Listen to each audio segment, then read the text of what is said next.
রংপুরের পীরগাছা উপজেলার ছাউলা ইউনিয়নের শিবদেব, বোল্ডারের মাথা এবং পানিয়াল ঘাটের কয়েক কিলোমিটার জুড়ে চলছে তিস্তা নদীর ভাঙন। প্রতিদিনই নদীগর্ভে বিলীন হচ্ছে বসতভিটা, ফসলি জমি সহ বহু স্থাপনা। ভাঙন অব্যাহত থাকায় হুমকিতে রয়েছে আরও অনেক স্থাপনা ও আবাদি জমি। ভিটেমাটি হারিয়ে দিশেহারা নদী তীরবর্তী মানুষ। আর জায়গা জমি নেই, এখন ওখান থেকে ওই নদীর কাছের উপরে ওইখানে তুলে আসি, বুঝছেন? এখানে যদি ভাঙেতে আমার যাওয়ার মতো আর ক্যাপাসিটি নেই। যে কাজ করে এই কাজে কোনো উপকার নেই, ওই একটা বস্তা ফেলায় চলে যায়।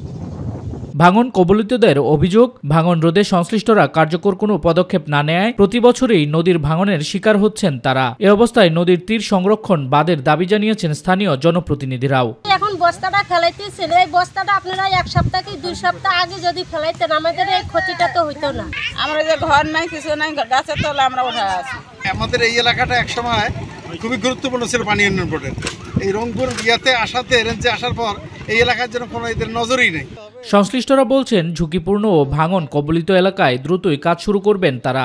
পানি উন্নয়ন বোর্ড, জেলা প্রশাসক, রংপুর মহোদয়ের সরাসরি নির্দেশে খুব দ্রুত তারা আপৎকালীন ব্যবস্থা হিসেবে সেখানে জিও ব্যাগ ফেলছে এবং সেখানে সর্বশেষ আমার কাছে যে খবরটি আছে সেটি হচ্ছে সেখানে ভাঙনটা প্রতিহত করা গিয়েছে। তিস্তার ভাঙন রোধে দ্রুত সব ধরনের পদক্ষেপ নেবে প্রশাসন, এমনটাই প্রত্যাশা এলাকাবাসীর।